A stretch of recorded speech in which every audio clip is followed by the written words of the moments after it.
100% whole grain bread by a well-known food company.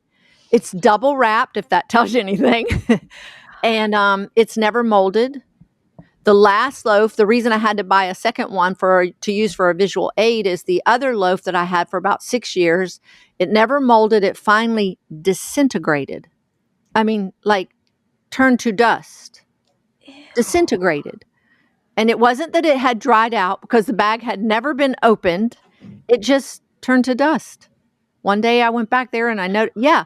So I tell people, you can eat real food going to the regular grocery store, shop the perimeter. You probably tell people that fruit, real vegetables, real meat, real dairy, real eggs, milk. I don't know that one. No, but the bread you can't, outside of milling your own and making your own flour and making your own bread and muffins and pancakes and things.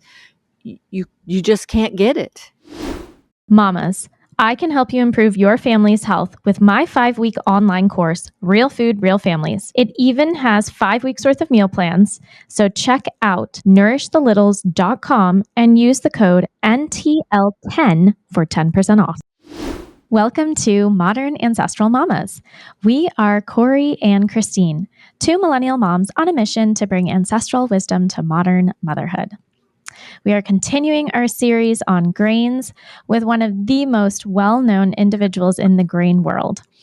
And if you missed the previous grain episodes, make sure to check them out. And we'll have those in the show notes for you. And then also episode number 39, which is titled How to Choose the Best Bread. That's a really good starting episode.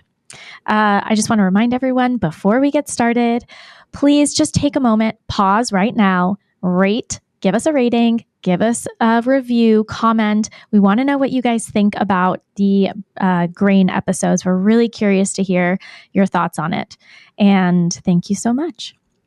Okay, so without further ado, we are honored to welcome Sue Becker to Modern Ancestral Mamas.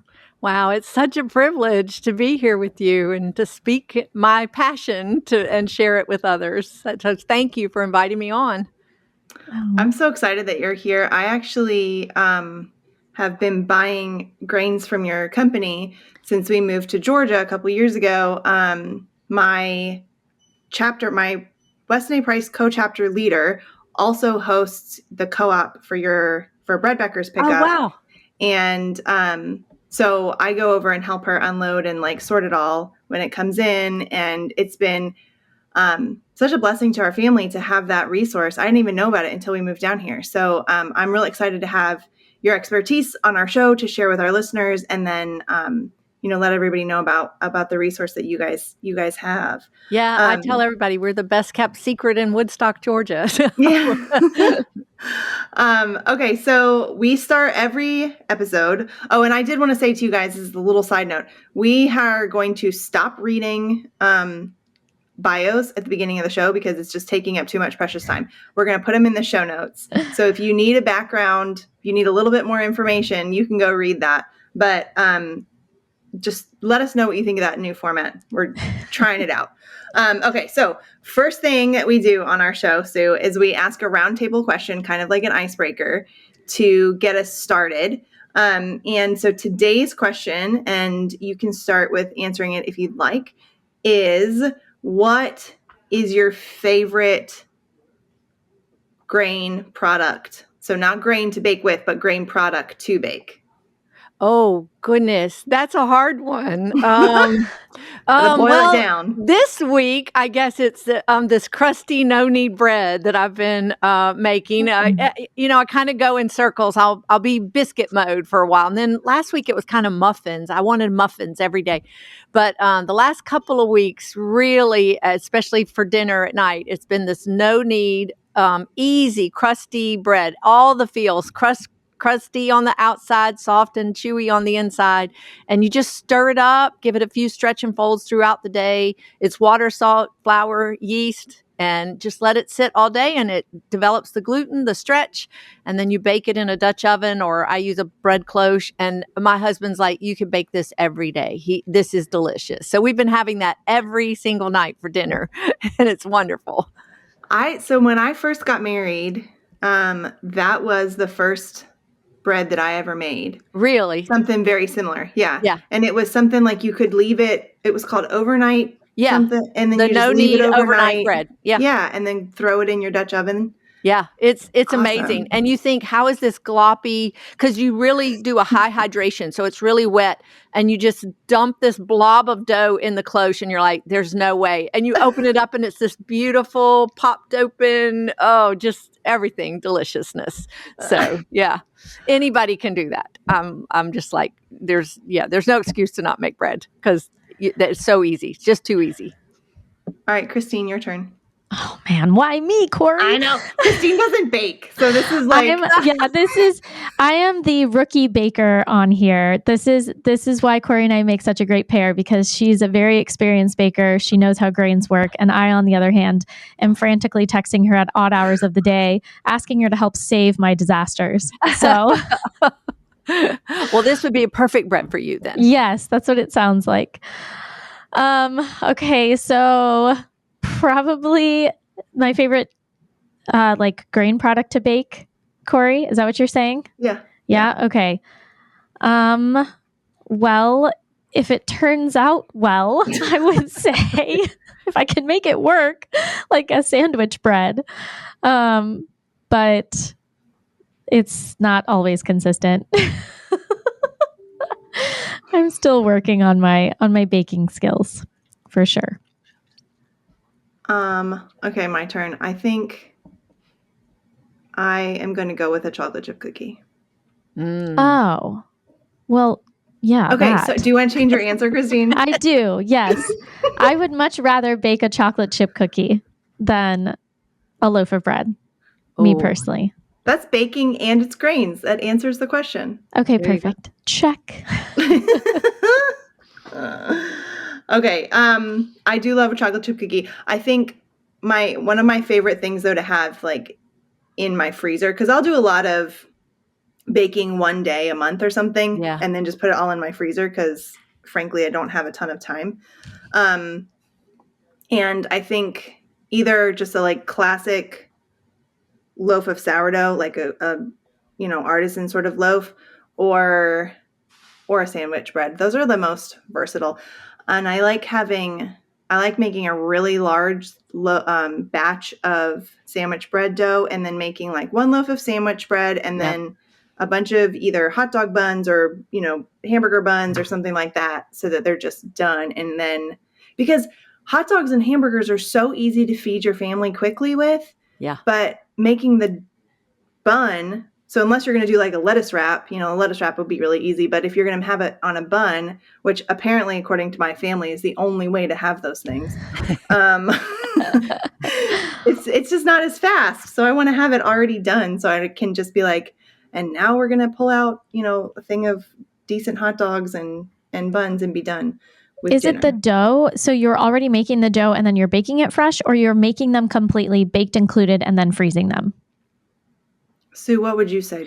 I do the same thing, especially when all my children were at home. Make a big batch of bread dough, make some into sandwich loaves, make some into hamburger buns, some of that same dough is what I'm saying. Right. So, a big batch of dough that you could make 6 loaves of bread out of if you wanted to. But instead of doing that, I make a couple of loaves, some sandwich buns, some hot dog buns or hamburger buns, some dinner rolls, some cinnamon bread out of the same bread dough. And then you've got a week's worth, when my kids were all home, I had 9 children, but when the 7 first batch was all home, that would 6 loaves, the equivalent of 6 loaves would last us 3 days. So I didn't freeze it or anything like that because we would eat it, and then I had to start over again. But that was easy because then I had breakfast, lunch, and dinner set, with bread already made. Mm. If you had to freeze it, would you freeze it already baked, or would you freeze the dough and then pull it out and bake it when you're ready? Most of the time I freeze it after it's already baked. There's some tricks that I do, like with cinnamon rolls. I tell everybody that's my Christmas morning tradition that my family loves. So sometime during the week before Christmas, I'll make the dough, roll out the cinnamon rolls, cut them, put them in the pan, don't let them rise, freeze them right then. And then Christmas Eve, I take them out. That's the last thing I do before I head to bed. Take them out of the freezer. They thaw and rise overnight and they're ready to just bake. But most of the time I fully bake the bread and freeze it if I need to. I rarely freeze my bread because we eat it so quickly. Yeah. But there's both. There's a place for both of it. Yeah. Oh, wow. That's brilliant with the cinnamon rolls. Oh, I'm telling you. Yeah. I make the icing and everything, the week of. And so then all I have to do, like I said, last thing, I just can't forget, last thing I do. I've been doing it for 20 years now. So, that cinnamon roll trick. So I don't typically forget, but it's so easy. Take it out and it thaws and rises overnight and I just pop them in the oven. And so they're hot, they're fresh. The house smells delicious. The icing's I have it made in a container and then I just pour it on and it's ready to go. So and I've done things like that with pizza dough. That's real easy too. Make it ahead, shape the balls, flatten it, stack them up in the freezer and then just grab it out, when I'm ready to use it. Stick it in the refrigerator if I'm going to be gone all day and want pizza for dinner that night. So those are just some easy, fun little things to do. Yeah. You'll learn tricks of the trade as you go along to make life easy. Yeah. Okay, so let's start with like your brief, elevator pitch, how you got to where you're at. Oh man, I don't know how brief I can make it, but I'll try my best. I'm working on it. Somebody said you got to do this in 5 minutes. I'm like, yee. Anyway, I can't say my name in 5 minutes. But anyway, years ago, headed off the University of Georgia as a pre-med student, got there and went, I don't want to do that. And ended up, long story, changing my major to food science, wide open field way back in the 70s. And I focused more on microbiology. I graduated from the University of Georgia, worked as a microbiologist for Kraft Foods for almost 5 years before I had my first child. I knew I ultimately wanted to be a stay-at-home wife and mom. I met my husband at the University of Georgia. We've been married this year. In September will be 50 years. So congratulations. That's amazing. Yeah. So we have 9 children, 7 biological, 2 we adopted. So after graduation, I just continued to self-study because like I said, I wanted to be a doctor. I thought I was going to save the world if I was a doctor. Anyway, I love physiology, love biochemistry, continued to self-study after I graduated, studied the works of prominent biochemists of the day, read health and nutrition books, just really believed in God created our bodies to work and gave us food to nourish our bodies. So that was kind of my jumping off place. If something's not working in my body, then I'm not giving it the nutrient it needs. So I believed in eating real food, healthy food, whole foods. I grew up Southern, so I also knew how to cook. Meals at our house were never out of a package. It was always, real meat, real vegetables, real butter, real biscuits. Now I was using white flour, even though in all my studies, I had read that whole wheat flour was healthier, but I was buying the whole wheat flour from the store. And it was terrible. It was nasty. I couldn't make a decent muffin or pancake or biscuit out of that. It was very gritty and grainy. And so I just kind of gave up on that and just continued to buy the best bread that I knew of in the store. And I'd make bread every now and then, but most of the time mixing it with the store-bought whole wheat flour and white flour. So, but what happened in 1991, I had 5 young children at the time. I subscribed to this publication, and the first publication that came into my home was entitled How to Greatly Reduce the Risk of Common Diseases. In that publication, the history of white flour was presented. The invention of the steel rolling mills and everything that's done to the whole grain flour to produce white flour by sifting the bran and germ away so the flour won't spoil. It was all a spoilage thing and convenience thing. Became a money thing. But anyway, and then the rest of the journal was a brief discussion of the common diseases, heart disease, cancer, diabetes, but even the common ones, varicose veins, constipation, irritable bowel, blood sugar issues, these little brief discussion on these diseases and how it was directly related to the white flour that had come on the scene in the early 1900s and how the health of America had drastically declined since then. With my background in food science and my just knowledge of physiology and biochemistry, this made absolute perfect sense to me. It was like mind-blowing. And also kind of like, why did I never put this piece of the puzzle together? All those years of reading whole wheat, was better. I just didn't totally understand the real significance of it. So with this information, I was absolutely convinced. And in that same publication, here was the difference, I guess. It presented the whole concept of an in-home flour mill and going back to milling your own grain and making your own bread. And what I learned from there were grains are the most nutrient-dense food God has given us, but left whole and intact, they're storable. And, Joseph stored grain, right? Because it's storable. God gave us two kinds of foods, plants that produce fruits and vegetables, and plants that produce seed. Why? Because seeds are storable. Fruits and vegetables rot and decay, but not so with your seeds. So this made perfect sense to me.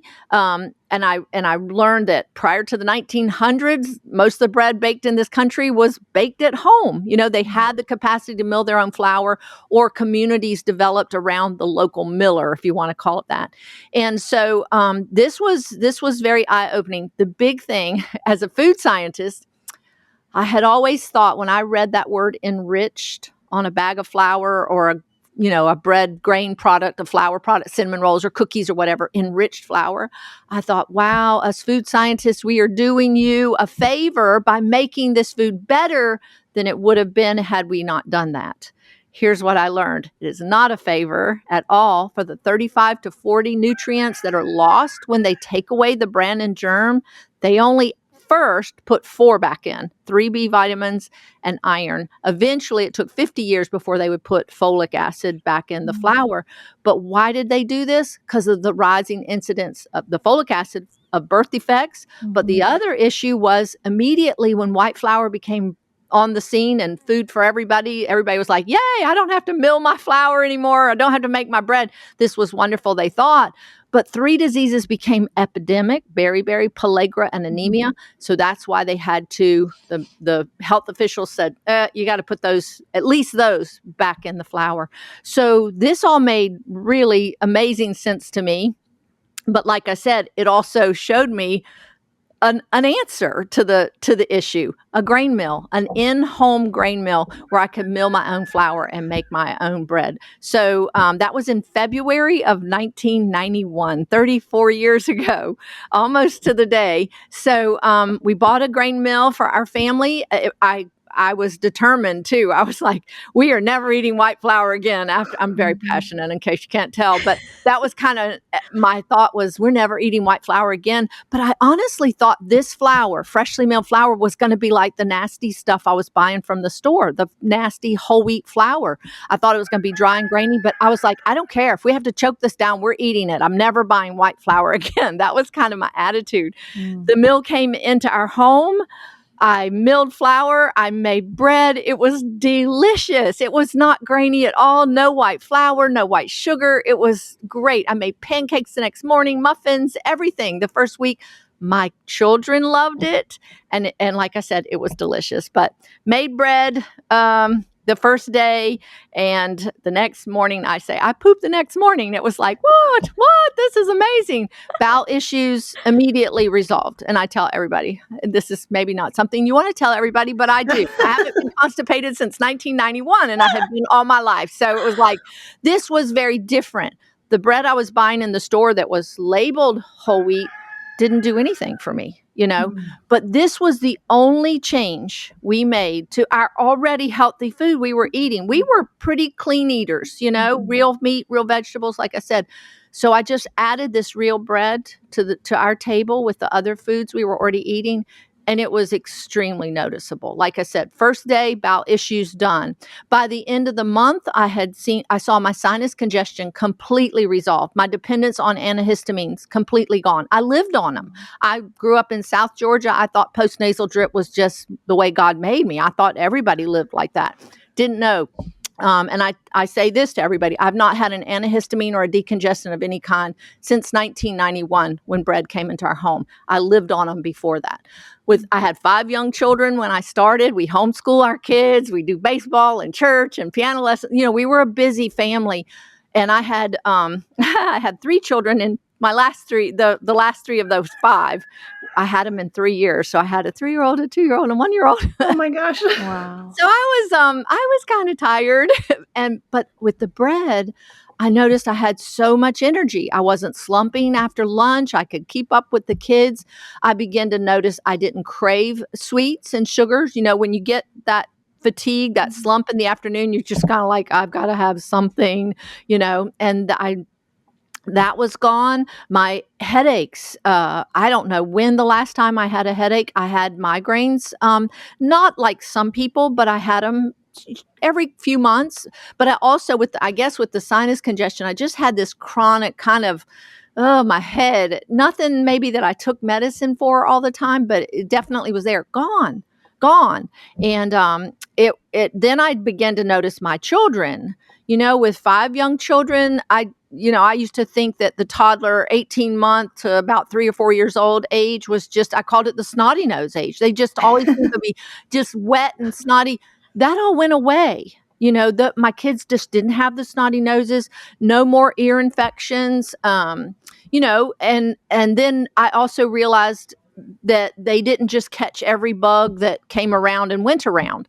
And with a family as large as ours, when you get exposed to something and catch a bug, whether it's stomach bug, cold or flu or whatever, it'd run the course of the family. And then by the time you all got over it, it'd be the next thing that came through. Right. Like I said, we weren't a real sickly lot like some other people, but we had the normal, I think. And the bread changed all that. My children, I began to notice, wouldn't necessarily catch everything that they had been exposed to at church. When they did, they got over it quickly. There was one bug that came through, and some of the kids at church were actually ended up in the hospital, whereas my children got over it in 2 days, 3 days. I always tell this, in the 25 years of raising my children on real bread, they're all grown and married and having babies of their own now. But in the 25 years of raising my own children, we went to the doctor twice for an illness, twice in 25 years.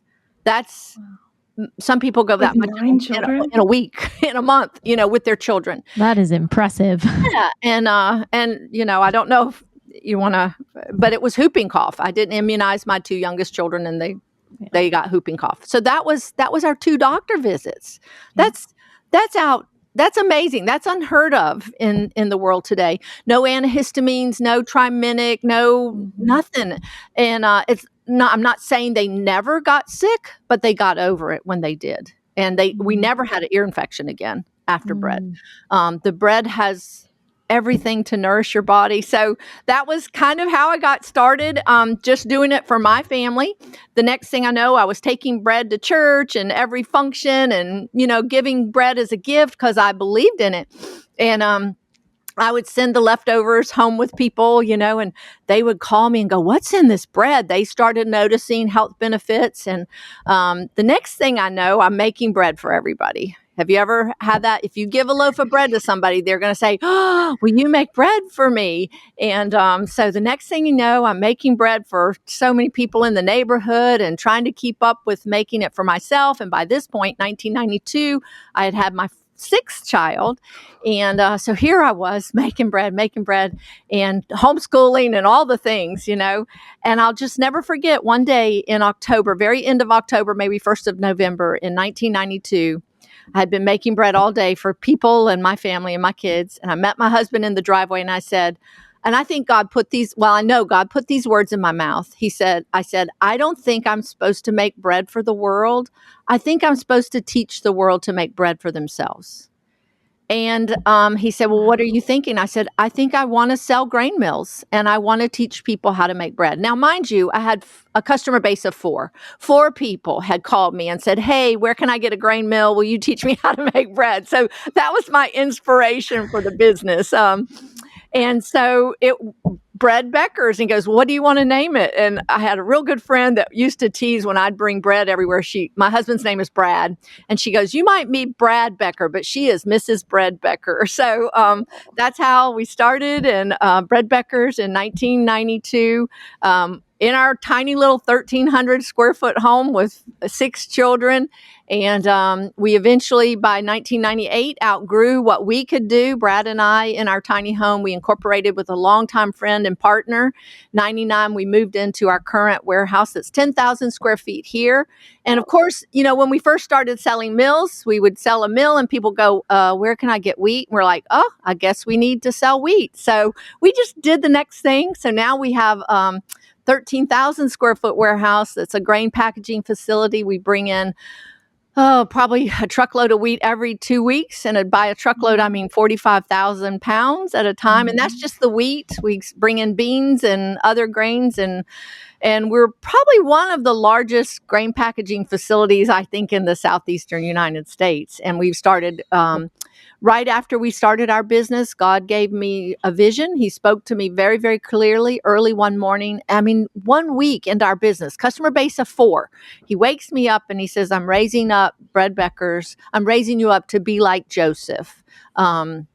Through bread Beckers to supply my people with grain when they need it. And I even wrote in my journal that morning that it would be a tremendous thing. And like I said, I had no idea where he was taking us. And here we are, 34 years later, 33 years of starting our business. Here we are in Woodstock, Georgia. We have thousands of testimonies. Our business has grown because of the testimonies of others. That's the number one marketing tool, if you want to call it that we have. In fact, that also instigated my studying. People I was making bread for in those early days, they would call me. One lady called me before 8 o'clock in the morning, and she said, "It's the bread. It's got to be the bread." And I'm like, "Who is this? I don't even know." And I said, "Yeah, what's going on?" She goes, "My cholesterol dropped 85 points in a month, and all I changed was the bread." And I'm like, she goes, "I've been 3 doctors, several years, nothing has brought it down, and all I changed the bread." And I always laugh at her story because she said her favorite thing, I was making bread for her. The favorite thing that I made for her was cinnamon rolls with cream cheese icing. And she said, I eat one after every meal. That was her pill. And it brought her cholesterol down 85 points in a month. I'm like, okay, drugs or cinnamon roll with cream cheese icing? You take your pick. And so that started me on a journey. People would call and say, I have diverticulitis. This bread has changed all that. I've had the best week of my life on one loaf of bread. So I started pulling out my biochemistry books and my physiology books. And I'm like, how is this possible? And I started learning that it's all there. Every nutrient your body needs to break down fat and cholesterol is in whole grains and beans. It's in those seeds that God created. The fats and oils, they're the richest food source of vitamin E is wheat, and just on and on. One of my children's warts went away. That's a huge one. And that's when people start kind of turning me off, thinking I'm a little wacko when I talk about warts. But when you have hundreds and hundreds of wart stories, is pretty amazing. And I had studied the benefits of vitamin E and how that helps protect every cell in your body and then protects it from viral invasion. And warts are a virus. And I had watched 2 of my children. I had warts, and I gave them vitamin E supplements. This was before bread, and the warts went away. My 3rd child, when he got it, he couldn't swallow the vitamin E supplements. The bread came into our home. He had the warts for 3 years, I think, 2 or 3 years. And the bread came into our home, and within a month, they were all gone. And I went, okay, wait a minute, this is crazy.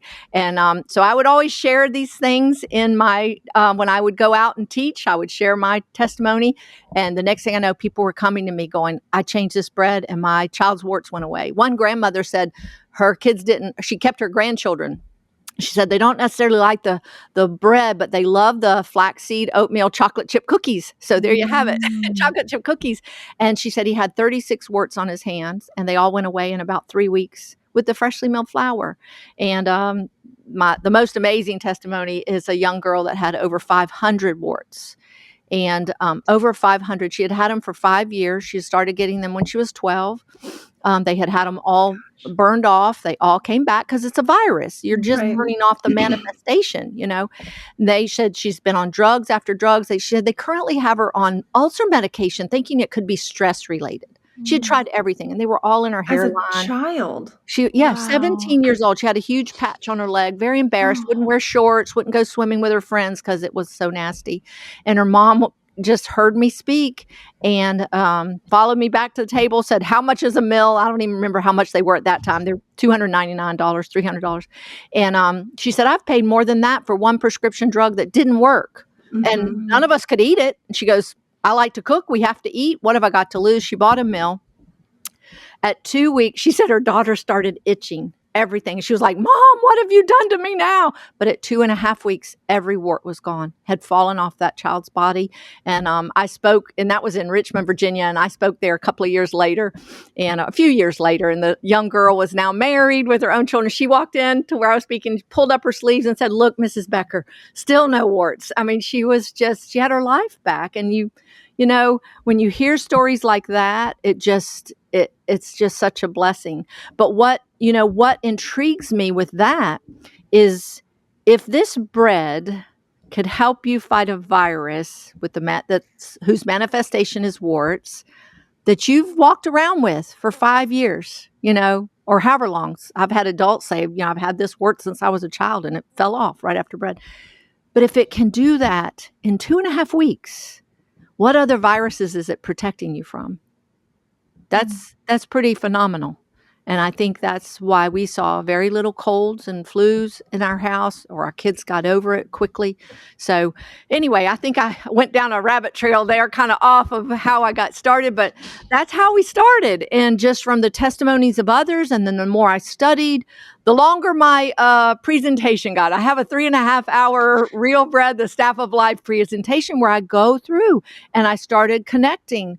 When that white bread came on the scene, it became food for everybody for the first time in the history of the world. It's always been around, but only the wealthy could afford to have servants that would sift that bran away and that germ away to make softer bread, fluffier bread.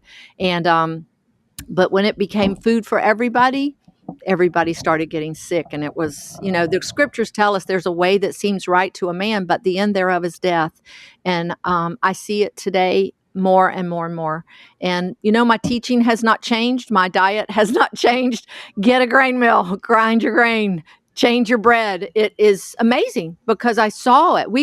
And I can't tell you how many, I've had vegetarians come to me that eat super clean. One fella, he and his wife were from Ethiopia. This was years ago. And he said, my wife's constipated and all she eats is, she's a vegetarian. She eats very clean. And, they changed the bread. He goes, this is amazing. My wife has, no more issues. But then about a month later, he sends me his blood work and his triglycerides had dropped 99 points, his total cholesterol over 100 points in 1 month. And yet here these were clean eaters, and yet they were missing the most nutrient dense food God has given us. And that's whole grains. Yeah. So, wow. I don't know. that was my short answer. That was the short answer. What an impactful story. It's been an amazing journey. And, I look back now, in 2007, I started meeting more and more people as we traveled and I began to speak. I just started meeting more and more sick people and my heart would just break. And, of course, here, buy a grain mill, buy some grain, that was what we taught. But then I started meeting people that truly could not afford it, or elderly that were physically unable or living on a very limited income. So in 2007, God really put it on my heart to start a ministry called Real Bread Outreach.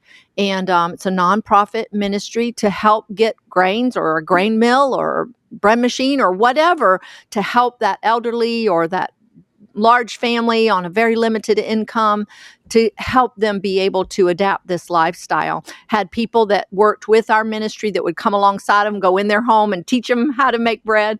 And so we plugged along more local outreach until 2016. And I tell everybody, this was so funny. My youngest daughter was about to get married. And my sixth child had just gotten married. So I was kind of, for the first time in 40 something years, not going to be a full-time mom. If I'm always going to be mom, but it was, my youngest kids had graduated high school and now she was about to get married. And I was reading my Bible and I came across Ecclesiastes 11, chapter 11, verse 1. And it says, cast your bread on the waters and after many days it will come back to you. And I was like, that's an interesting bread verse, And so I wrote in my journal, I was like, what waters? Where, not like I needed anything else to do, but it was like, okay, Lord, what are you saying to me? 10 days later, I got an email asking me, would I bring the bread to Haiti? And at first I was like, if I ship bread to Haiti, it'll mold, but I didn't think about going there and teaching them to make bread. So I made my first trip in March of 2016. And I made 15 trips to Haiti over the course of the next 3 years, trained 3 teams of bread makers. We opened a bakery there in 2019. And then the Lord has just opened the door internationally. In Tanzania, we've helped build a bakery there. We've helped get a bakery in Mount Gerizim of Israel. We've helped train in Uganda. We didn't have to support that one. Another ministry did, but we helped. So it was, and then we've sent missionaries to Japan and Kenya and different places, bread machines and mixers and mills. And it's just been a real blessing. And about a year ago, after we had been doing all this internationally, my best friend said to me, she goes, Sue, do you remember the words you said to your husband when you very first started? I don't think I'm supposed to make bread for the world, but I'm supposed to teach the world to make bread for themselves. I had no idea. No, customer base of 4 when I said those words. And now God has literally opened the door all over the world. So my encouragement is do what God has called you to do. You never know where he's going to lead you. But it's been an exciting journey. And to hear the testimonies since starting my own podcast, Sue's Healthy Minutes, we get emails. It's the bread. It's got to be the bread. And we call them It's the Bread stories. And I am absolutely amazed at the health benefits that people are finding. And from blood sugar resolving, of course, irritable bowel, spastic colon, that resolves. And I'm like, only God can create something that could correct either chronic diarrhea where you can't leave the house or constipation where you don't go every 5 days. The whole grains do all of that because of the fiber. So it's just been an amazing journey and such a fulfilling calling. So I'm happy to do it. So let me give you a tiny bit of background on where I came from. So my daughter was born in 2013. And by the time she was a year old, she had eczema all over her whole body. Yeah. And thankfully, my mother was a super crunchy mom back before that was a thing. Yeah. And she said, Corey, you need to look at her diet. This was after 6 months of me trying to do the complete normal, pediatrician route. Right. Yeah. And so we cut dairy and gluten out of her diet for a week, and by within a week everything was cleared up. Her skin was, and I'm telling you, I have pictures of it, but it was like her neck down to her ankles, complete scaly, awful. And within a week it was gone. It was miraculous. And so from there, we cut out gluten from our diet. We had whittled it down. We figured out it wasn't dairy, it was gluten. We do that. We're gluten-free and paleo. So we'd cut out all grains. Wow. For like 5 years. And then I was doing a Bible study that said, and I was reading something that ended up saying something along the lines of, like, God has created all these things for us to eat. To be received with thanksgiving. Exactly. So then, but it said something specifically about grains. Yeah. In the verse. And I cannot even remember what the verse was. I really should find it so I can have the reference. But it was really convicting to me because I had become very, what I would call now orthorexic. Like I was really obsessed with eating perfectly. And I had a superiority complex about it. So I was like, I'm doing the right thing. I'm not poisoning my body with those things. Right. And God was like, hey, Corey, you're being a little bit of a jerk here. And so then I was like, okay, if grains are a good thing created by God for our bodies, but I know that the way we have been eating them as a society isn't good for us. I need to know how to do this the right way. Yeah. So that's when I learned about the Weston A. Price Foundations, where we started doing all of that. So I started making that, and still, and then I discovered that my daughter could eat sourdough. Yeah. If it was a long fermented, 72-hour fermented sourdough bread, she could eat it. And then fast forward again, so she's now 8 or 9 years old. Not now in the story. Yeah. She's 8 or 9 years old, and she goes, "Mom, I don't want to do this anymore. I don't want to do gluten-free anymore. I want to try to not do this anymore." This is when I had started buying stuff from you guys, and I was like, all right, well, you can eat the bread that we have at our house. We know you can eat the sourdough. We know you can eat the freshly milled grains. Yeah. Let's just try it and see if I buy like some crappy bread or something, like if something happens. Yeah. So we like tried some terrible, store-bought whatever, and nothing happened. So the amazing thing to me is that she was on this journey from before she could even remember until she was about 8 or 9 years old. And through all of that, we'd gone through a whole bunch of stuff, but through all of that, there was some healing that happened. Yeah. That now if she goes out with her friends, to a birthday party or something, eats a cupcake, she'll be fine. Yeah. Yeah.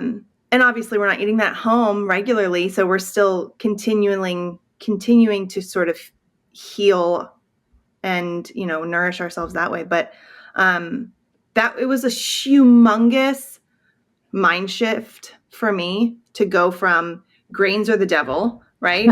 to no, I don't. I think that they're actually a really good part of our diets. We just have to figure out how to do it in a way that is actually good for us and not in a way that modern food science has brought us. Yeah. Yeah. I know. I hate that we did that do it, but, and that was, yeah. Oh, no. What were you going to say? Well, that was kind of one of those things that was so eye-opening in that first information that I read. I was like, this is biblically correct. It was a Christian publication. And I'm like, Jesus compared himself to bread, and grains are all throughout. And Genesis 1:29, I've given you plants that bear seed as your food. And he didn't change that. And the more I studied, the more I just saw how nutritionally dense they were. And, then I started finding, like you, bread scriptures everywhere. One that totally blew me away was Isaiah 55, verse 2. It says, "Why do you spend your money for that which is not bread, and your earnings for what does not satisfy?" And when I read that, I was like, before I knew this, I didn't know that wasn't really bread in the store. And I think also that's what is so disheartening to me today is so many people, health professionals and, allopathic and alternative medicine, they've all jumped on the anti-grain, anti-gluten bandwagon. And the problem is they're not differentiating between wheat, real whole grain wheat, like I have in my bucket here, and real whole grains, and the stuff that's in the store. That is inflammatory. That does cause bowel issues and eczema and headaches and all these things. That's what I've been teaching since 1992.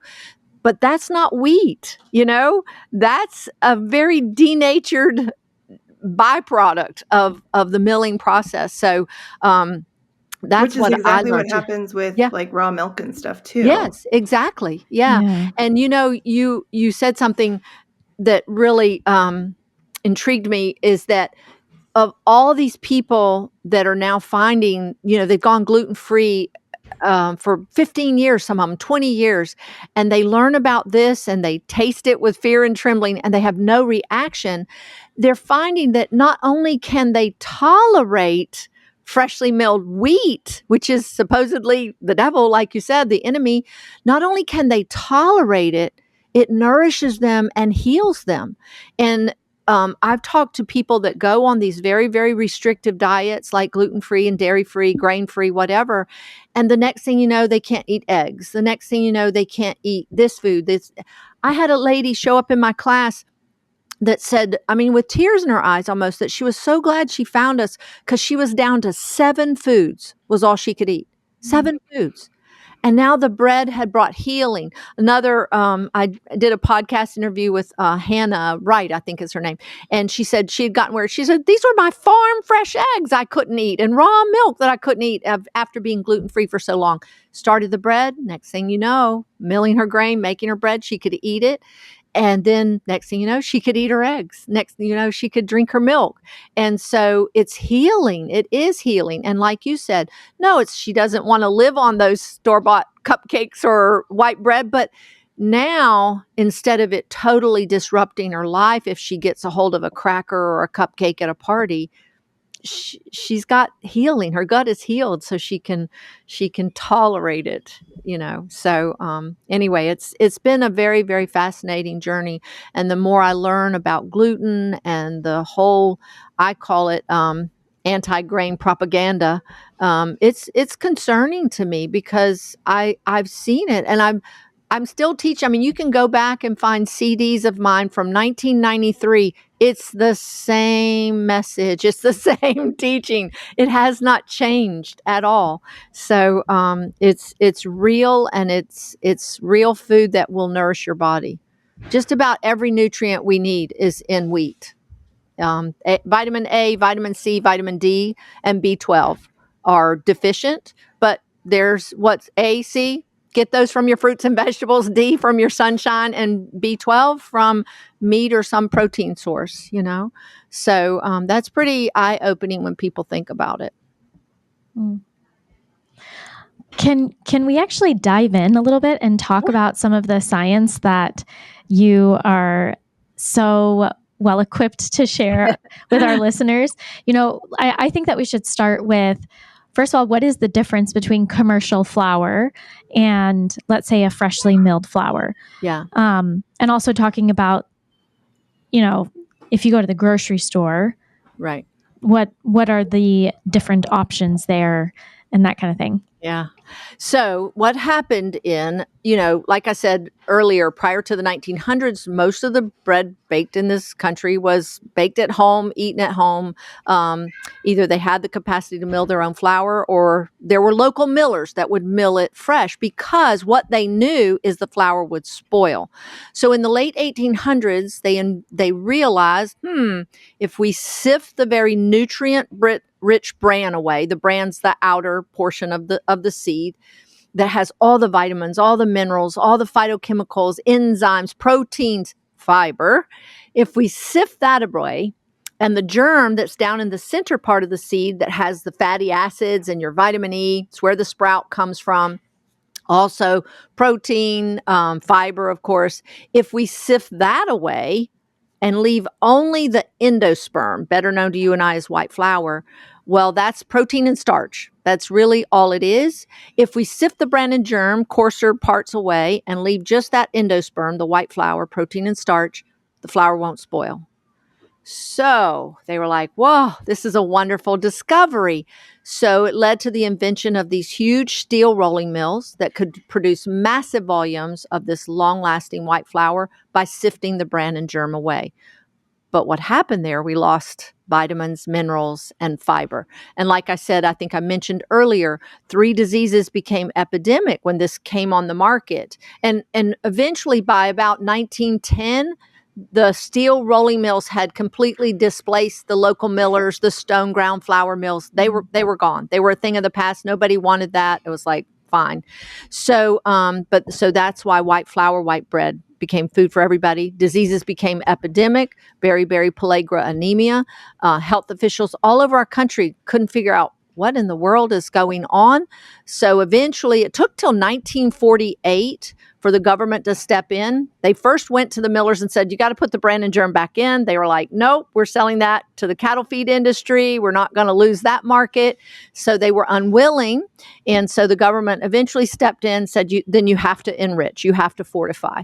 So they began to fortify. They were required to put 3 B vitamins and iron back in. And supposedly we eliminated beriberi, which is a nervous disorder, pellagra, which is a skin issues, dysentery, horrible bowel issues, mental insanity. Supposedly we got rid of that. And then anemia. But what people don't understand is they were fortifying or enriching this with synthetic vitamins and iron. So, and I always stop and ask here, did we really get rid of nervous disorders, skin eruptions, bowel issues, mental insanity? Look at where we are today. It would take another 50 years for them to watch the rising incidence of birth defects before they would come back to the flour mills and go, whoa, we got a problem. The missing folic acid is causing birth defects and neural tube birth defects. So they said that you got to put the folic acid. Again, synthetic folic acid. And if that were not enough, during the milling process, the residual oils that they can't completely strip out of the flour cause the flour to turn yellow a little bit, have yellow spots. So they're like, well, we better bleach the flour. Nobody's going to want this. So a product called nitrogen trichloride was used for more than 25 years to bleach. Did you hear the key word? Chlorine and bleach in the same sentence being used in your food, in your flour. So, but finally it was taken off the market because they discovered it caused seizures in dogs. And one study in that first publication that I read, it cited a study where they had fed a group of dogs a diet of white flour for 2 weeks, not 100 years like we've been at it now, 125 actually now, 2 weeks. And it said at the end of 2 weeks, the dogs had the running fits so severe, some of them died.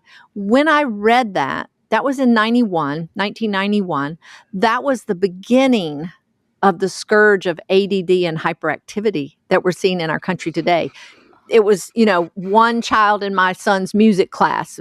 His mom says, "Oh, he's just been diagnosed." That was all that you heard. Now it's everywhere, But I couldn't help but think, is it the chlorine that's being used to bleach our flour? And every flour product, cinnamon rolls, cookies, cupcakes, whatever flour, bread you're buying in the store, it's all been bleached. Then they begin to use benzoyl peroxide and other bleaching agents known to destroy vitamin B. Then potassium bromate. They started bromating the flour. That's a dough enhancer. It helps the gluten formation, known to cause liver and thyroid issues. Why is 60% of American women have thyroid issues? What is going on? So that was the beginning of my journey. But then I was like, okay, so I'm not eating white flour. I got that, But then whole wheat. So people would ask, what's the whole wheat flour? Well, the problem is the whole wheat flour that's commercially processed, it's all done on those steel rolling mills. There are, unless you find a small independent mill, they're not whole grain mills anymore. So the bran and germ is still sifted out. And then to make whole wheat flour, they recombine some of the bran and germ. In whole wheat flour, they never put the oils back in or the flour would spoil. So that's why when I was buying that bag of whole wheat flour, I was getting this dry and crumbly bread that just wasn't very good. So then in the 90s, whole grains kind of came back on the scene. So everybody started going, ooh, we better make this 100% whole grain bread.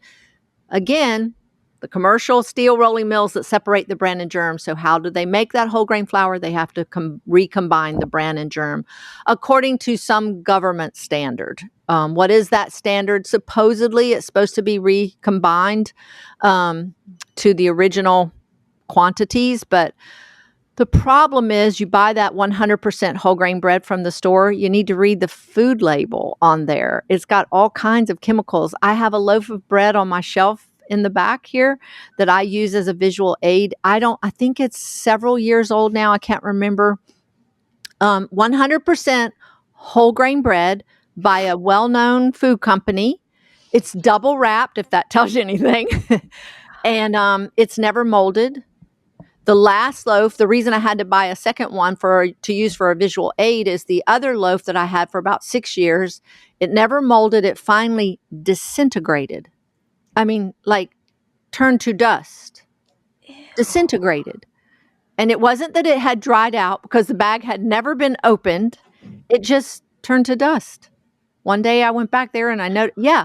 So I tell people, you can eat real food going to the regular grocery store, shop the perimeter. You probably tell people that the fruit, real vegetables, real meat, real dairy, real eggs, real, milk. I don't know that one. No, but the bread, you can't. Outside of milling your own and making your own flour and making your own bread and muffins and pancakes and things, you just can't get it. Macienda makes nixtamalized heirloom corn masa. They work with small farmers all throughout Mexico, and they use traditional agricultural practices. And so we like Macienda because they sell their corn masa in different colors and, throughout the US, or you can purchase directly from their website. They have blue corn, yellow corn, red, and white. And this is so that you can make your own tortillas at home. And you can use the code MAM, MAM 10 for 10% off.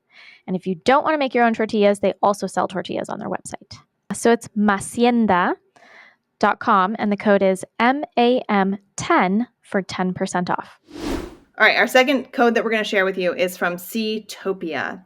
They sell sushi grade and snap frozen fish. So it's frozen at the peak of freshness, and it's all clean, certified clean seafood that is mercury safe and microplastic tested. So check out their website, seatopia.com. Is that right? It's Seatopia Fish. Fish.com. Yeah. Hey guys, 2025 is the year for you to take control of your family's health. The first step is getting in the kitchen and cleaning out your pantry and fridge. Get rid of all of the processed crap. I can help you with my Real Food, Real Families online course. In just 5 weeks, I will walk you through all of the steps so you can start creating healthy, delicious meals for your family on a regular basis. Go to nourishthelittles.com and click on the drop-down menu labeled Courses. Then click on Real Food, Real Families, and we're going to put a link in the show notes for you to use. Then use that code MAM10, that's MAM10, for 10% off this course. I will touch on the gluten issue if I can a little bit. When they strip the bran and germ away, the endosperm, that's the inner part, most of what the seed is. It's like 85% of the seed or 75% of the seed is the protein and starch, and that's your white flour.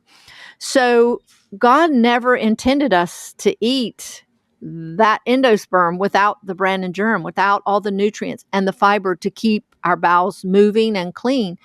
But here's the issue. So the wheat family of grains is a very unique family of grains. There are two specific proteins, gliadin and glutenine, that are unique to the wheat family of grains. Wheat, rye, barley, spelt, kamut, those are some of the wheat grains. So these two unique proteins, when you hydrate wheat flour, that's why that no-knead overnight bread, it's water, flour, salt, and a little bit of yeast. You stir it up. Next morning, you have this stretchy strands of gluten form. And it's from those two unique proteins that are in the family of grains, gliadin and glutenine.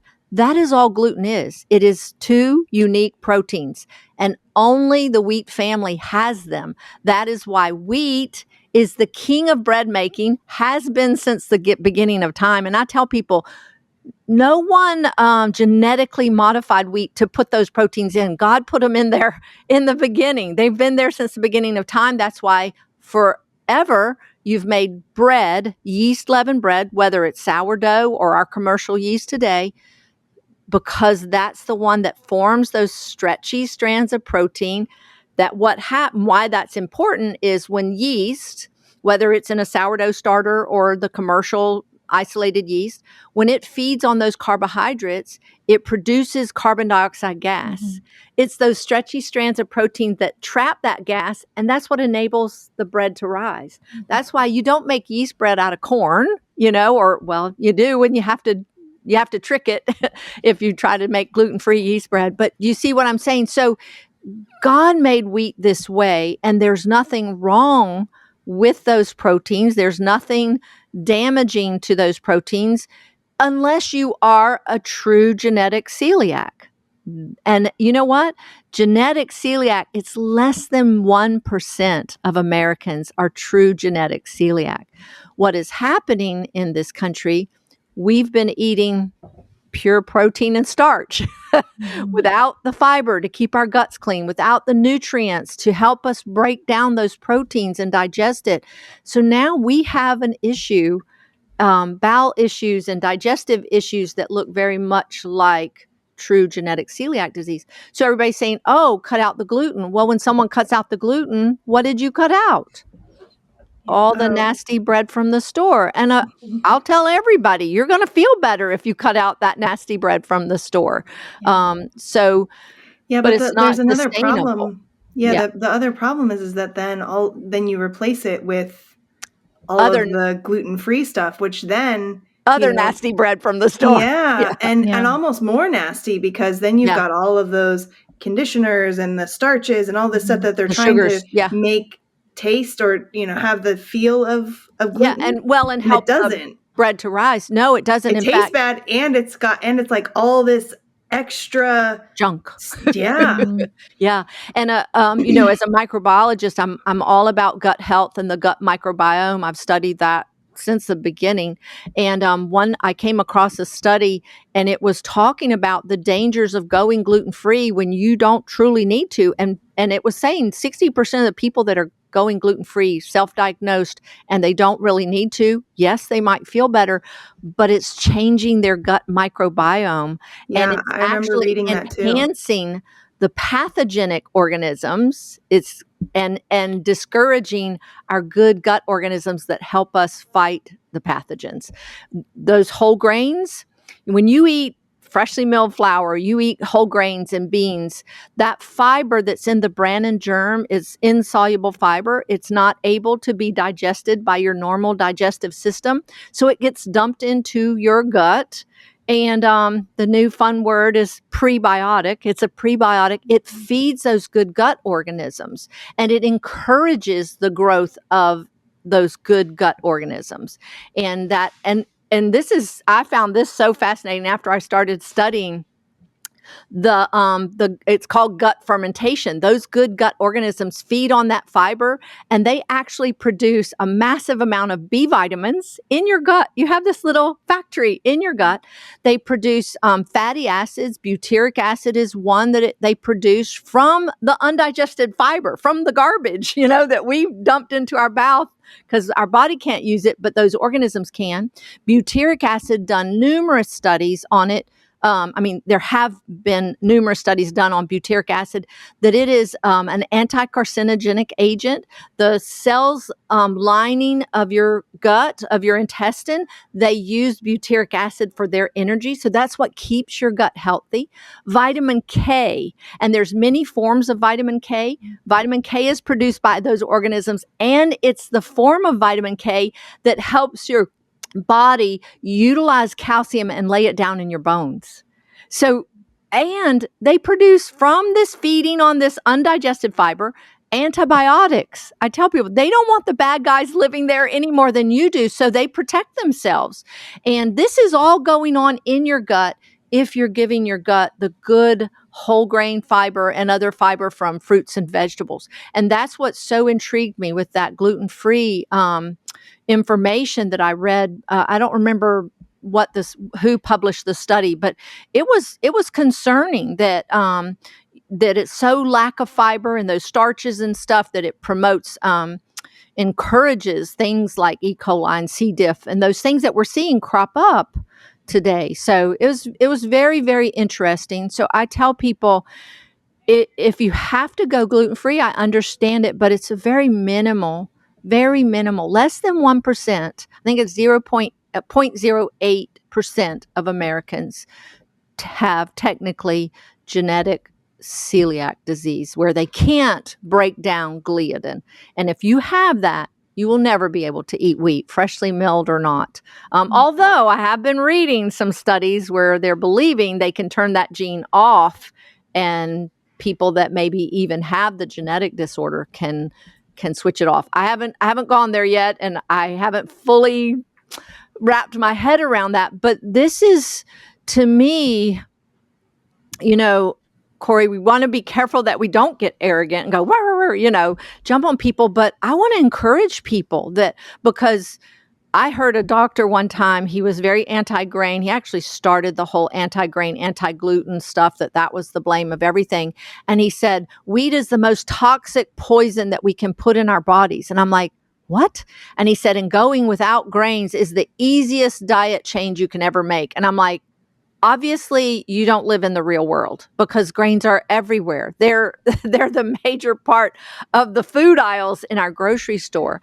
And so what I want to encourage people is you can get your life back, and you can not only tolerate bread, but it heals you. So and it becomes an easy lifestyle and not one so restrictive. So I am dying to know. You explained the scientific part of sifting the bran and how the endosperm, right? Separates and all of that. And my understanding is one of the reasons that we freshly mill grains is because they go rancid very quickly. They oxidize. They oxidize with light and oxygen. Am I right? Yes. And so this is why freshly milled grains are so imperative. So out of curiosity, do you happen to know if we were to freshly mill a grain and then put it in the freezer, already milled, does it still go rancid, or does the freezer help stop that process? Or is it just always best to, when you freshly mill, use it immediately, bake it immediately so that doesn't happen? Okay, so in my early days, I had read that grains are storable, left whole and intact. They retain all their nutritional value. And so the best is to mill your flour, make your bread. Once the bread is baked, the nutritional loss is minimal. So if you need to make 6 loaves of bread at a time and freeze some, that's the best. Okay. Now, early in my research, and I never thought I would be teaching and sharing all over the place. I happened to read that in the first day, you can lose as much as 45% of the nutrients to oxidation. Oxidation begins as soon as the flour is milled. And you don't have to be a food scientist to understand that. We all know you cut an apple, it starts turning dark. You cut an avocado because it's so high in oil, oily things, fatty things oxidize very quickly, and starts turning dark. And no amount of refrigeration or freezing changes that. In fact, sometimes, like you put a banana in the freezer, it turns black, So I've not had the opportunity to test the flour. I've reached out to several universities to what's the best option. The best option, and they have come back to me, not with anything definitive, but they have said most of the oxidation is going to take place shortly after milling. Yeah. And so the best is mill the flour, bake your bread. Mill the flour, make your muffins. That's the best. Do I ever say, oh, you can't freeze it? Because we do know that if you freeze nuts and other oily foods, it prevents it from going rancid. So I think, yes, preventing rancidity or flour spoilage, yes, freezing that flour will help, or refrigerating the flour will certainly help. But we also know, if you've ever studied, nutrition and things like that, you learn that every day your cabbage is stored in the refrigerator, you're losing vitamin C, and so are we still losing nutrients if we refrigerate it? I don't know. I don't know how to answer that. I will tell you that early on, I came across a study. It was actually on sourdough bread, and they cited, with freshly ground whole grain, and they cited what they called the German rat study. And they said in this study, they fed a group of rats. It was 5 groups of rats. They fed the first group freshly milled flour. They fed the second group bread made from freshly milled flour. They fed the third group flour that had been held for 15 days, I think it was. The fourth group, bread that had been made from that flour that had been held for 15 days. The fifth group was white flour. Here's what intrigued me with the study. It said only those first 2 groups thrived. So what does that tell you? Even though they had freshly milled the flour, they held it, they must have lost some nutritional value. Yeah. Is it still the best flour that you can get if you mill your flour and refrigerate it and have to do it that way? Absolutely. When I travel, if I can't take my mill with me, like we go camping, I mill a little pail of, flour and we make pancakes with that because that's the best option that I have. But it's so easy to mill your flour, when you're ready to bake. But if I have some left over, or if I mill flour and all of a sudden go, oh, I can't make bread today, I put it in the refrigerator. Yeah, I keep it and I still bake with it. And I don't go, oh, it's terrible now. No, it's still the best flour that you can make. But I can't get that German rat study out of my mind to think that we're losing something. Is the flour technically spoiled or rancid? Maybe not. But we have to remember that is why they began to sift the bran and germ away. It was to prevent the flour from spoiling. So, and I read other articles that said after 3 days, you've lost about 90% of the vitamins and minerals are there. Yeah. I can't find that literature again. I just read so much and I'd write it in my notes, but we do know you lose it in fruits and vegetables. So why would you not, once you've exposed all of that to air? I mean, oxidation is a fact of life. So, but if you don't have a mill and you need to get someone to mill it for you, and like we don't sell flour on the shelf here at Bread Beckers, but if people don't have a mill, they'll come in and they'll get a 2-pound bag and we mill it for them right then. And we say, go put it in your refrigerator. It's the best flour you can buy outside of milling your own. So, yeah. I think we talked about that in one of our other, maybe the best unsifted. Well, yeah, we definitely talked about Sarah. We have an episode that'll be in this series coming out with the girls from Unsifted, and they talked about that German rat study. But what I was going to say is that I know people, in my community and in Maryland where we used to live, who would mill flour for other people. Yeah. So if you are in that situation, yeah, wherever you live, you can probably find somebody, especially if you connect with some homeschooling mamas who Well, and we have to remember too, before the invention of the steel rolling mills, people either had the capacity to mill it themselves or communities were built up around the local miller. I always just marvel at the mill roads around Atlanta area. There's one just a mile or so from us, Rope Mill Road, Sewell Mill Road, Howell Mill Road. Those were mills, and communities were built up around the miller so that people could get their flour regularly. Sure, they bought 25-pound bags or 50-pound bags, but we also have to remember in the early 1900s, they were baking for large families, and that was what they were eating, predominantly. When we first started and I had 7 children at home, I used about 45 to 50 pounds of wheat a month. Okay, so were they losing nutrients? Maybe, but the flour, was it technically spoiled? No, but that was what they did. Go to the local miller and they bought their flour regularly and they were using it quickly, fairly quickly. It wasn't sitting on the shelf months and even years at a time. And so that's what we have to think logically about it, for a minute and just go, okay. I know that's one of the detriments to buying store-bought flour is we have no idea when it was milled. We have no idea how long it's been sitting on that grocery store shelf for. And that goes for the flours along with all of the bread products too. It's the same thing. Like Yeah.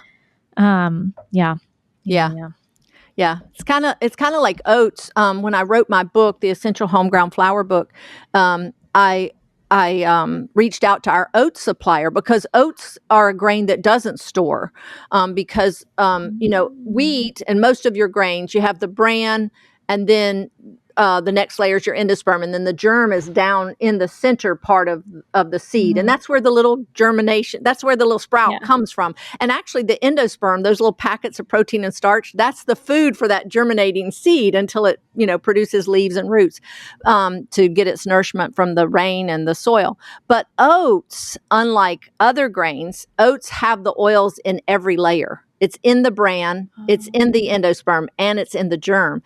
That's why for years and years and years growing up, every elderly person that wanted to be regularly, they ate oatmeal. The doctors would say, go eat oatmeal, because that was the only truly whole grain you could buy in the store. But man, when we started this and we started getting oats, whole, oats, well, or they're hulled, but oat groats and rolling our own oats, the difference is night and day in the sweetness. They're not rancid at all. I'm like, all these years, no wonder I didn't like oatmeal. It's rancid, that stuff in the store. But when I reached out to our supplier to talk to them about how oats go rancid, they told me that once they take that outer husk off, that's kind of like shelling a nut, the oils are all exposed to the air. So they have to steam them. So all oats are steamed, whether they're rolled oats or the oat groats. And they said if we did not steam them, the oats would be rancid in 3 days. So that's kind of interesting. Yeah, Wait, that was. so I'm thinking, okay, there's the flat oat. That's called like rolled oats, Rolled right? oats or oatmeal. Mm-hmm. Okay. Mm-hmm. And there's one particular brand that comes to mind that they sell sprouted. Okay. Right, Corey? Yeah, 1 degree. 1 degree sells sprouted oatmeal. So technically, that's, wow. So you're saying that they take the husk off and then they basically steam it and to stop the enzymatic oxidation. And so it's kind of like blanching vegetables when you freeze them. Yes. Yeah. So you're stopping that enzymatic ripening process, right? So that you don't have as much breakdown as quickly. Even if you freeze them, you still want to stop that. So that's what they explained to me. And I thought, wow. Now, oats still don't store.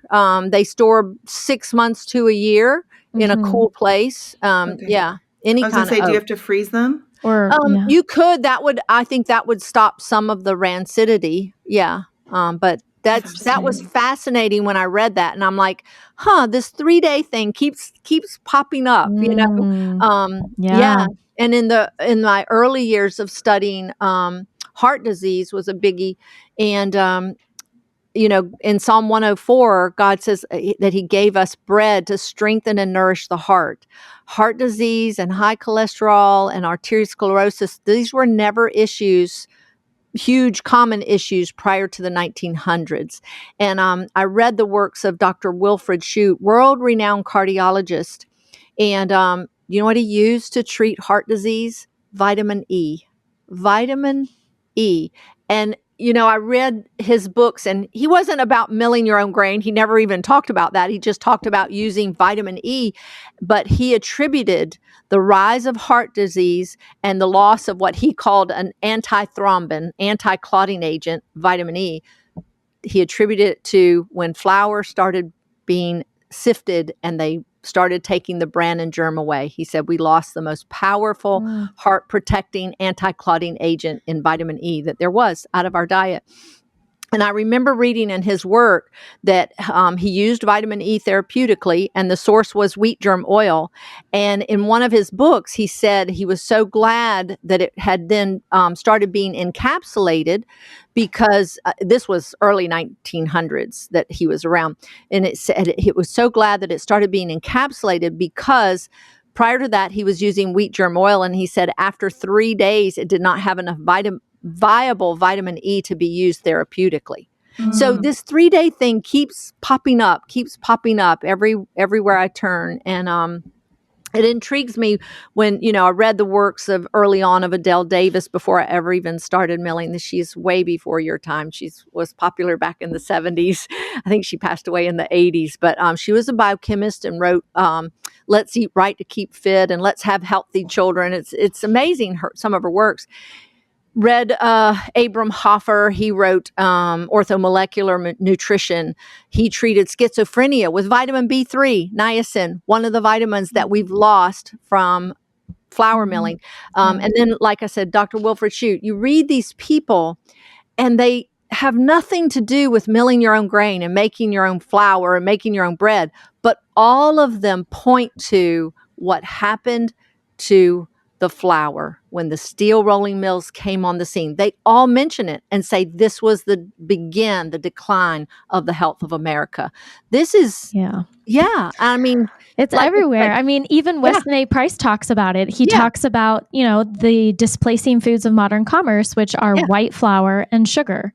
Yeah. And it's just like, come on, people, when are we going to wake up to this? I know. And the anti-grain propaganda that came out, it talked about how our consumption of grain has drastically increased in the last 100 years. That is absolutely incorrect. Prior to the 1900s, the consumption of grain in America was about 235 pounds of wheat per person per year.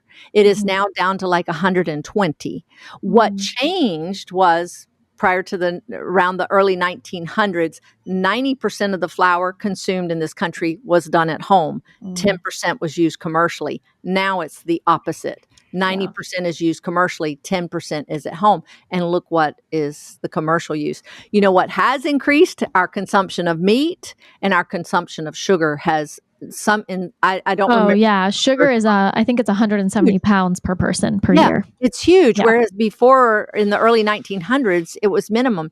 And our meat, people couldn't afford meat like we have it today. And in other countries around the world, grains and beans are the mainstay of people's diets. They eat very little meat. I go to Haiti. I go to Tanzania. Beans and rice are what we eat just about every day, beans and rice. And they don't have the issues that we have in this country. There's a lot of contributing factors, but I'm telling you, the bread is key. Jesus compared himself to bread, and I tell people, as surely as we're physical beings, we are spiritual beings. And if you want to save your spiritual life, you start with Jesus, the real bread of life.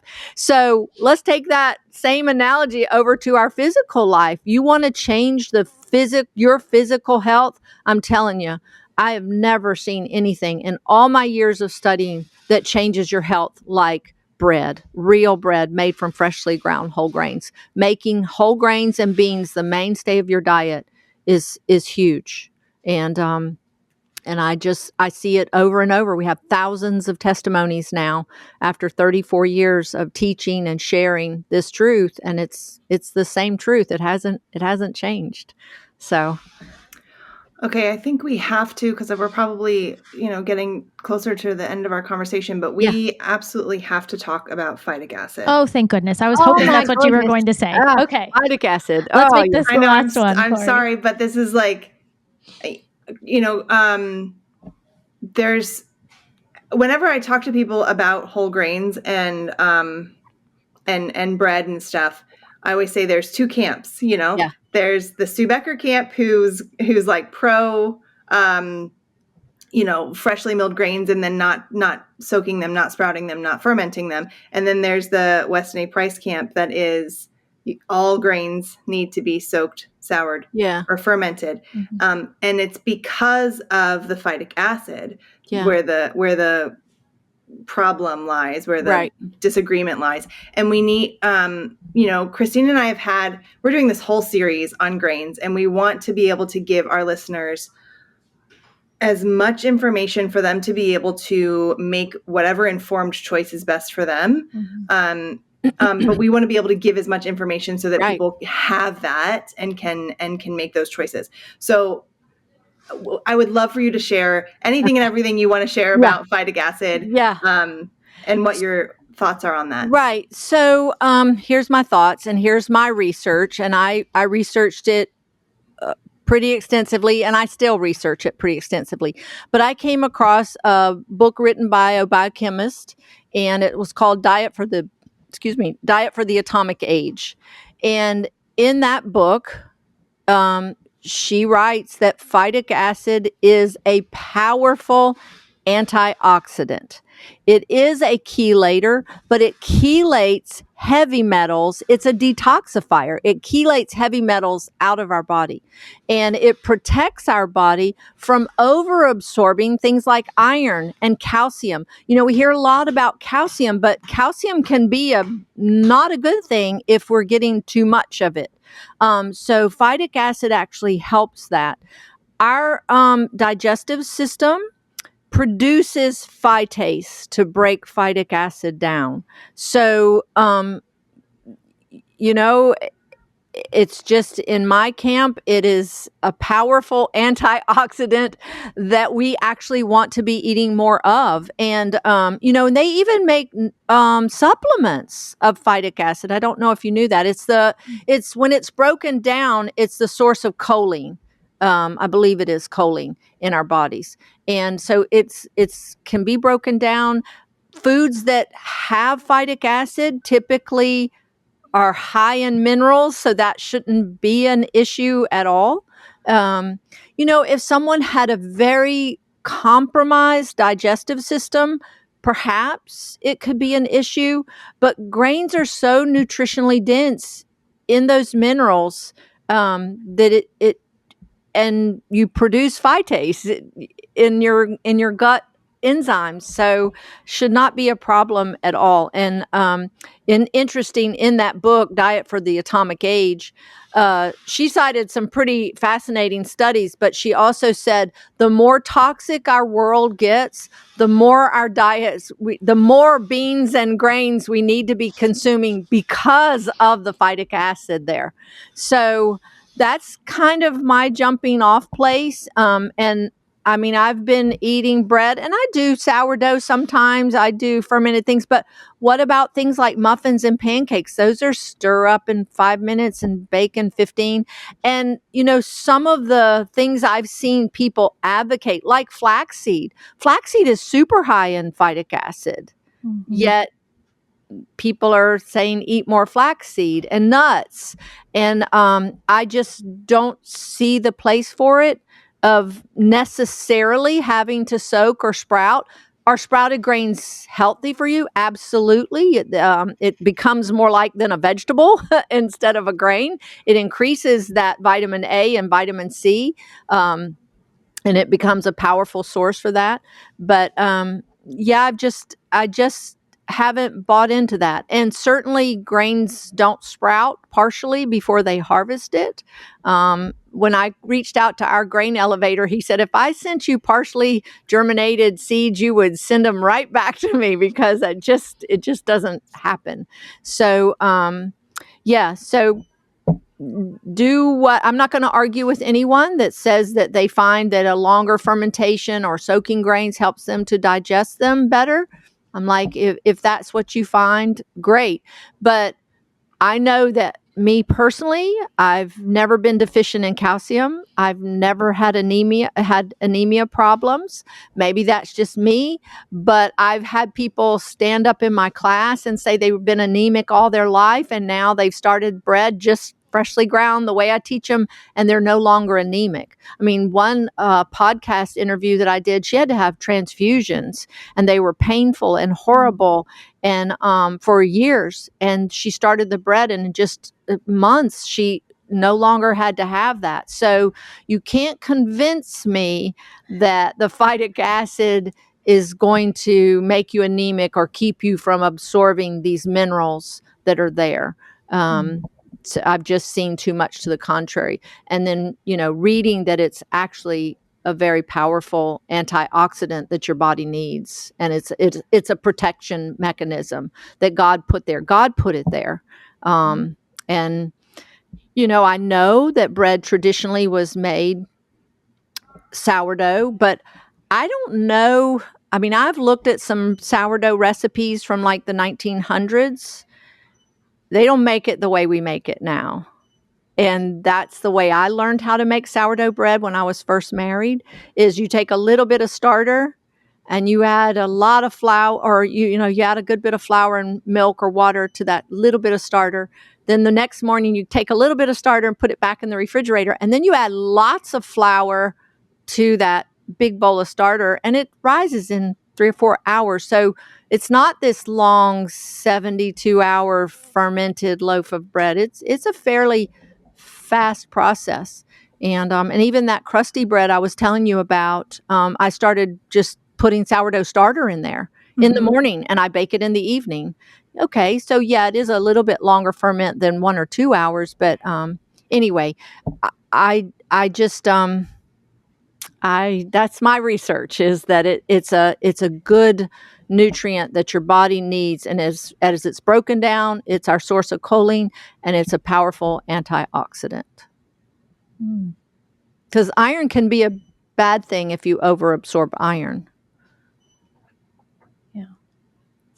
So did that answer that question? No, it did. Thank you so much for sharing your perspective on it. This is exactly like Corey said before. We wanted to get a lot of different views and then just offer up the information to our listeners. So, and we have not heard this one before. This is a brand new perspective on phytic acid. So thank you for sharing. Well, I know when the teaching first became real popular, it really caused some distress for some people. They were like, just started milling, and now I've got to soak and sprout and all of that. And that's not a reason not to do it, but that really instigated me to really, really do some research on it and see what I could find truth-wise to that. And that's like nuts. Almonds are high in phytic acid, and some people say, oh, you got to soak your nuts before you eat them. I don't see that anywhere else in history of eating. So it's just kind of interesting. Yeah. One of the things that I kind of had an epiphany about when I started making sourdough was that at least the way that we make it, the way I make it, it's a long process.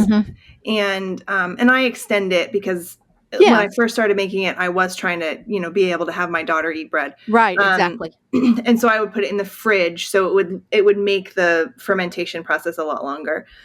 But the story of the Israelites fleeing from Egypt. Oh yeah, struck me in the middle of learning how to make sourdough, because bread, I always thought, like, when I was a kid, we would make bread with my mom, and it was a longer process. It's like 3 hours, right? Yeah. Or 3 or 4 hours to make a regular yeasted loaf of bread. And I kept going, well, the Israelites were told not to leaven their bread because it was too long of a process and they needed to leave quickly, but they were still making bread. And I was going, but 3 or 4 hours is not that long, like that's about how long it's going to take you to pack up your entire household to leave the city that you're from. Yeah. So you could make that. And then I started making sourdough, and I started going, oh, they can't do this. Right. They can't take 2 days to make their family's bread. They needed to be able to take 4 hours. Anyway, totally rather off topic. But then you've got the story of Abraham when the angels came, and I laugh. It says that he came to Sarah and he goes, "Quick, make some bread." Right. And I know. I'm like, that's a man thing. But anyway, quick, make some bread. But then he did kill a calf, and I don't know how long. So that takes a long time too. Yeah. But so they, and they ate bread and meat and yogurt, some kind of, fermented food. So there's that. But then also, if you read that, it talks about, like, when they, in one place, it calls them their yeast pots. So again, I think they just grew a small amount of starter and they used it, every day. And so I don't know. I mean, there's a lot of thoughts about it. And but I do know I love that story in Exodus where it says, I think it's chapter 18, where it says they grabbed their dough bowls and they took them. And that to me is shows that they didn't leave their dough bowls behind. I often laugh, you hear that, if your house was on fire, what's the one thing you would grab? And I don't know if it would be my grain mill, but, but they grabbed their dough bowls and took them with them. And, I find bread scriptures everywhere, but I think one of the most powerful to me is in Deuteronomy 24, verse 6. And in there, God gave us the law to teach us how to love him, to love our neighbors, and to love ourselves even. And he gave them laws of how to treat each other. And in Deuteronomy 24, verse 6, I'll never forget finding this verse, coming across this verse. You kind of trudge through reading Deuteronomy. But I hate to say, I'm in Numbers right now, and it's like, okay. But anyway. I had to get, side note, I had to get the audio version to be able to get through it, because I was like, okay. Yeah. And God's word is always good. But anyway, Deuteronomy 24, verse 6, listen to this. This is amazing to me. So in that chapter, it gives them a law of borrowing and lending. And it says to them, in those days, like if you borrowed something from me, you would give me a pledge. You would give me something of value of yours that you would, as a promise, as a pledge, I'm going to bring what I borrowed from you back. So it was, here's my pledge. Could be your coat or your cloak or whatever. I'm gonna repay you. You can hold this until I bring it back. This law, Deuteronomy 24, verse 6, says, do not take a man's upper millstone as a pledge, for you would be taking his life. Wow.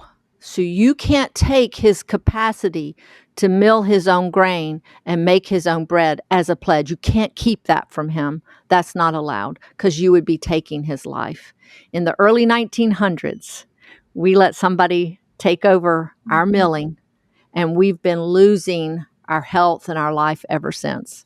And that, to me, is one of the most powerful verses in the scripture of the importance of bread. No wonder Jesus compared himself to bread. And him saying, man does not live by bread alone, but by every word that goes forth from the mouth of God. To me, that just that confirms even stronger. He's saying to them, you think you can live because you have bread. Yes, you can live physically, but spiritually, you have to have every word that goes forth from the mouth of God. So those are pretty powerful verses that we have to think on and remember. So. Wow, I actually think that's a perfect ending. That's a really good verse to reflect on for all of us. Yeah.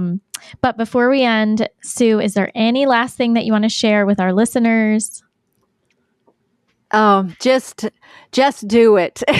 Just take the plunge.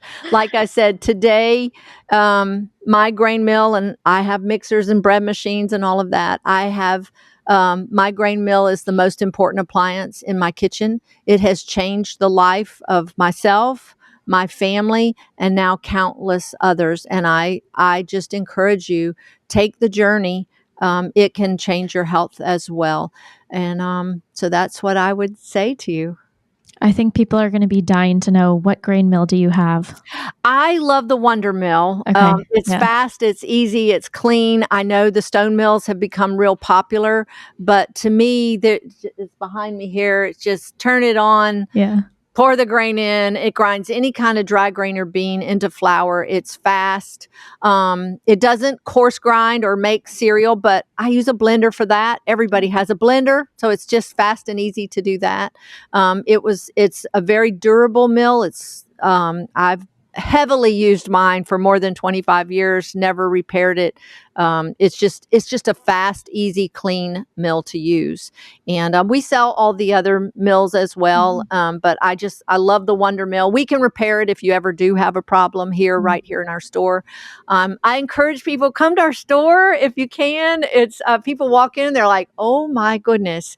And we have cooking classes typically monthly. Sometimes we live stream them, but we have all kinds of classes online that you can watch on our YouTube channel. And tune in to Sue's Healthy Minutes if you want to be encouraged with just testimonies from other people and some in-depth teaching. I usually try to speak on different topics that keep cropping up. I'm working diligently on MTHFR.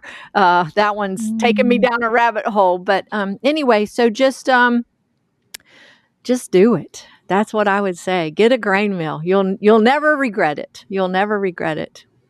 So. Excuse me. So can you give people your like where to find you on socials and on the internet, and and the name of your book again and all of that. Yeah, so breadbeckers.com is our website. Here's my book, The Essential Homegrown Flour Book.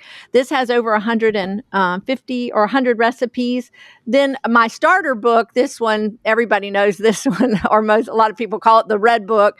This is the recipe collection. This was my very first recipe collection, and most of the bread baking recipes in here are in my big book as well. My big book has the Essential Homegrown Flour Book. It does have nutritional information in there, lots of how-tos, chapter on whole grains, different whole grains. You know, you asked me in the beginning, one of my favorite things to bake, not just grains, but right now I love kamut and I love red wheat and spelt. Those are some of my very favorites. And Ezekiel mix. We sell a mixture of Ezekiel mix, wheat, spelt, barley, millet, lentils, and beans already combined.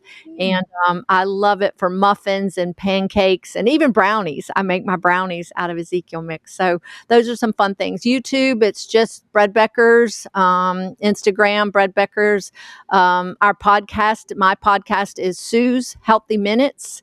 And I think we're at episode 159 or 60, 160. So you can go all the way back to the beginning and get a lot of great information. And if you still have a CD player, you can ask for a free CD and we'll send it to you. I started the podcast because nobody has CD players anymore. So anyway, so Sue's I don't Healthy even Minutes. think my car still has a CD player. I know it doesn't. Sue's Healthy Minutes is the name of the podcast. Did I leave anything out? I don't think so. So yeah. But check us out. If you have any questions, shoot an email or call our store.